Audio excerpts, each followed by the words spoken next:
नमस्कार. आजच्या व्हिडिओमध्ये आपण पाहणार आहोत हनुमान चालीसामध्ये दुसरी चौपाई, रामदूत अतुलित बलधामा अंजनी पुत्र पवनसुत नामा.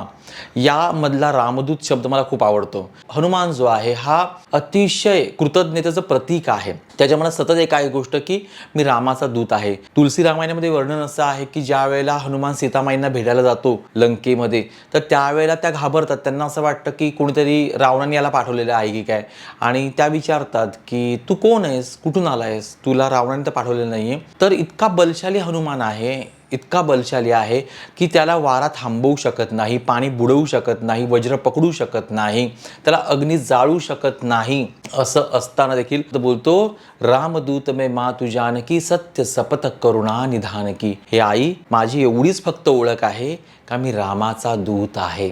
मला अतिशय ही चौपाई आवडते. आणि त्याचबरोबर तुलसी रामायणामध्ये जे आलेलं आहे सुंदरकांडमध्ये की रामदूत में मातु जानकी सत्य सपथ करुणा निधान की, अतिशय मनाला पावन करणारं वाटतं. आपण खूप ग्रॅटिट्यूडमध्ये आहोत असं नेहमी वाटत असतं. आज आपण ह्या चौपाईचा अर्थ पाहणार आहोत. रामदूत अतुलित बलधामा अंजनी पुत्र पवनसुत नामा. हनुमान हा भगवान रामाचा दूत आहे, म्हणजेच दैवी कार्याचा वाहक. त्याच्याकडे असणारं बल अतुलनीय आहे. जगात कुठेही कधीही त्याच्या बलाची तुलना कोणाशीही होऊ शकत नाही. हनुमान अंजनी देवीचा पुत्र आहे. करुणा, मातृभाव, सौम्यतेचं प्रतीक आणि पवन देवाचे पुत्र आहे. पवन म्हणजे वेग, ऊर्जा, चपळता आणि जीवनशक्तीचं मूर्त रूप. जर हेतू शुद्ध असेल तर पवन देवाच्या वेगासारखं ऊर्जा आपल्याला साथ देते. आपल्या जीवनातील अडथळे, थकवा, मानसिक भार यांना हनुमंताची शक्ती क्षणामध्ये हलकी करते. जेव्हा आपण ही चौपाई म्हणतो तेव्हा आपल्या शरीरात प्राणशक्ती सक्रिय होऊ लागते. शरीर हलकं होतं, मन निर्धास्त होतं आणि आपलं ध्येय जागृत होतं. साधना कशी करायची आहे तर ही प्राणशक्ती साधना आहे असं आपण म्हणूया. सरळ बसा. आपण शांत एकाग्र बसलो ध्यानासाठी. श्वास घेतला, म्हटलं पवनसुत, आणि श्वास पूर्ण सोडला, म्हणायचं आहे बलधामा. अशा प्रकारे 11 वेळा आपल्याला हे करायचे. दिवसभरात कधीही आपण करू शकतो. यामुळे आपली ऊर्जा त्वरित वाढते आणि थकवा दूर होतो. तसंच हा शक्ती वाढवणारा संकल्प आहे. मनात किंवा हलक्या आवाजात बोला, जिथे मी कमकुवत आहे तिथे हनुमंताची शक्ती मला सामर्थ्य देत आहे. ज्या दिवशी खूप मन थकलेलं वाटतं त्या दिवशी ही चौपाई 21 वेळा म्हणा. शरीराला हलका कंप, थरथर किंवा एक ऊब जाणवू लागते आणि हनुमंताची ऊर्जा प्राणस्वरूपामध्ये कार्य करू लागते. आपल्याला आपल्या कामामध्ये वेग किंवा प्रगती हवी असेल तर यासाठी घरातून बाहेर पडण्यापूर्वी ही चौपाई एकदा छान मोठ्याने म्हणा.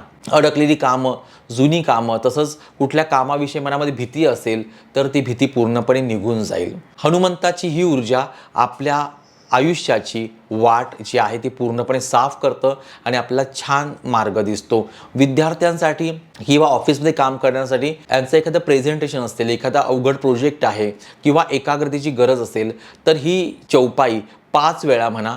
मनातील सर्व शंका दूर होतात. मनामध्ये अस्थिरता असेल तर ती दूर होते. लक्षात घ्या, हनुमंत फक्त एक शक्ती नाही तर ती दैवी शक्ती आहे. जेव्हा आपण रामदूत म्हणतो तेव्हा आपली सर्व कामे प्रभू रामचंद्रांच्या आशीर्वादाने आणि त्याचबरोबर हनुमंताच्या आशीर्वादाने पूर्ण होत असतात. अनेकांना हा अनुभव आहे. हनुमान चालिसाने मला भरपूर काय दिलेलं आहे. माझं आयुष्य खरंच बदललेलं आहे. तर आपण एकेका ओळीवरती आपण काम करतो आहे. ही प्रत्येक ओवी, हा प्रत्येक जी काही चौपाई आहे ही कोणाला ना कोणाला उपयोगाची आहे. त्यामुळे हा व्हिडिओ अधिकाधिक तुम्ही शेअर करा. तुम्ही पूर्ण व्हिडिओ बघा आणि याच्यातले उपाय तुम्ही इतरांना देखील सांगायला सुरुवात करू शकता. घरातल्या लोकांना सांगा, बघा एक वेगळा अनुभव येणार आहे.